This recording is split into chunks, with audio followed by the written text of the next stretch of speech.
आरएसवीआई info capsule पर ये है आरएसवीआई न्यूज अपडेट्स। आइए सुनते हैं देश विदेश की प्रमुख खबरें और सबसे पहले अंतर्राष्ट्रीय खबरें। 2 मिनट में 5000 लोगों को मौत की नींद। पेजर अटैक से बौखला उठा हिजबुल्ला, इसराइल को दे डाली खुली धमकी। इसराइल हमास युद्ध का केंद्र फिलहाल लेबनान बना हुआ है, बचा है हिजबुल्ला, जिसके खिलाफ इसराइल ने मोर्चा खोल रखा है। हमास के अलावा इसराइल हिजबुल्ला को भी लगातार चुनौती दे रहा है। हिजबुल्ला चीफ हसन नसरल्लाह ने सीरियल पेजर ब्लास्ट और उसके 24 घंटे बाद हुए विस्फोट में मारे गए 32 लोगों को दुख जाहिर करते हुए इसराइल को खुली चुनौती दे दी है।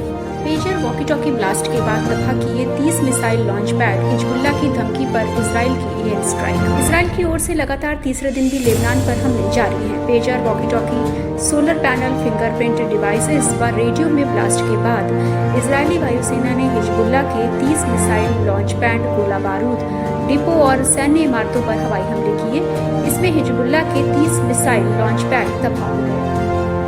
कतर एयरवेज के यात्रियों ने पेजर और वॉकी टॉकी ले जाने पर लगाया प्रतिबंध, जारी की एडवाइजरी। कतर एयरवेज ने लेबनान से उड़ान भरने वाले सभी यात्रियों को अपने साथ पेजर और वॉकी टॉकी ले जाने पर रोक लगा दी है। ये कार्यवाही लेबनान में वॉकी टॉकी और पेजर में विस्फोट के बाद हुई है। इन विस्फोटों में 32 लोगों की मौत हो गई और 450 से अधिक घायल हो गए। कतर एयरलाइंस ने कहा कि प्रतिबंध कैरी ऑन सामान के साथ साथ कार्गो पर भी लागू होता है और ये अगली सूचना तक लागू रहेगा।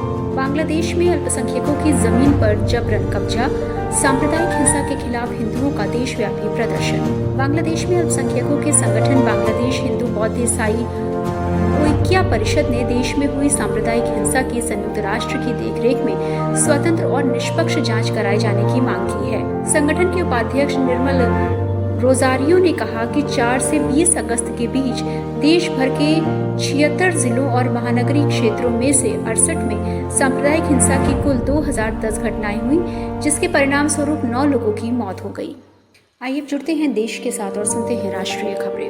तिरुपति लड्डू में मिली जानवरों की चर्बी, अब उठने लगी विरोध में आवाजें। टीटीपी ने विश्व प्रसिद्ध तिरुपति में लड्डू में पशुओं की चर्बी के इस्तेमाल करने के आरोप लगाए और दावा किया कि इसकी पुष्टि लाभ में हुई है। अब टीटीपी के इस दावे के बाद देश भर से विरोध भरी आवाजें उठने लगी हैं। भाजपा ने कहा है कि आंध्र प्रदेश की पिछली वाईएसआरसीपी सरकार ने हिंदू समुदाय की भावनाओं को ठेस पहुंचाई है और कहा कि जिम्मेदार लोगों पर जल्द से जल्द कार्रवाई हो। पहली बार दिल्ली तक पहुंची नक्सली हिंसा के पीड़ितों की आवाज। छत्तीसगढ़ के बस्तर में नक्सली हिंसा के पीड़ित लोगों ने पहली बार दिल्ली में अपनी आपबीती सुनाई। नक्सली हिंसा में कोई न कोई अंग गंवा चुके इन लोगों की आपबीती और संघर्ष की कहानी सुनकर गृह मंत्री अमित शाह भावुक हो गए और सरकार की तरफ से हर संभव मदद का आश्वासन दिया। अमित शाह ने की श्वेत क्रांति 2 की शुरुआत। डेयरी सेक्टर को मिलेगा बूस्ट। भारत के दुग्ध सहकारी क्षेत्र में व्यापक बदलाव की पहल करते हुए केंद्रीय गृह एवं सहकारिता मंत्री अमित शाह ने श्वेत क्रांति 2 की शुरुआत की। उन्होंने इसे महिला किसानों को सशक्त बनाने व रोजगार सृजन के अवसर पैदा करने के उद्देश्य से बड़ी पहल बताया।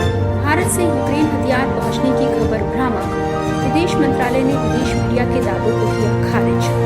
भारत ने मीडिया में आई उस खबर को गलत करार दिया है जिसमें ये दावा किया गया है कि भारतीय हथियार निर्माताओं द्वारा भेजे गए तोप और गोले यूरोपीय ग्राहकों ने यूक्रेन भेजे हैं। भारत ने इसे रोकने के लिए हस्तक्षेप नहीं किया है। विदेश मंत्रालय के प्रवक्ता रणधीर जायसवाल ने कहा कि हमने रॉयटर की खबर देखी है, ये काल्पनिक और भ्रामक है। इसमें भारत द्वारा उल्लंघन की बात कही गई है, जबकि ऐसा कुछ भी नहीं है, इसलिए गलत और शरारतपूर्ण है। आइए जुड़ते हैं खेलों के साथ और सुनते हैं खेल जगत से जुड़ी ताज़ा खबरों का हाल। ट्रेविस हेड ने इंग्लैंड में तोड़ा रोहित शर्मा का बड़ा रिकॉर्ड। तूफानी बारिश से मचा दिया तहलका। ट्रेविस हेड ने अपने करियर की बेस्ट पारी खेलते हुए ऑस्ट्रेलिया को इंग्लैंड के खिलाफ खेले गए पहले वनडे मैच में धमाकेदार जीत दिला दी। इसी के साथ ऑस्ट्रेलिया ने सीरीज में 1-0 से बढ़त बना ली है। इंग्लैंड ने ऑस्ट्रेलिया के सामने 316 रन का टारगेट रखा था, जिसे मेहमान टीम ने 6 ओवर पहले ही 3 विकेट खोकर हासिल कर लिया।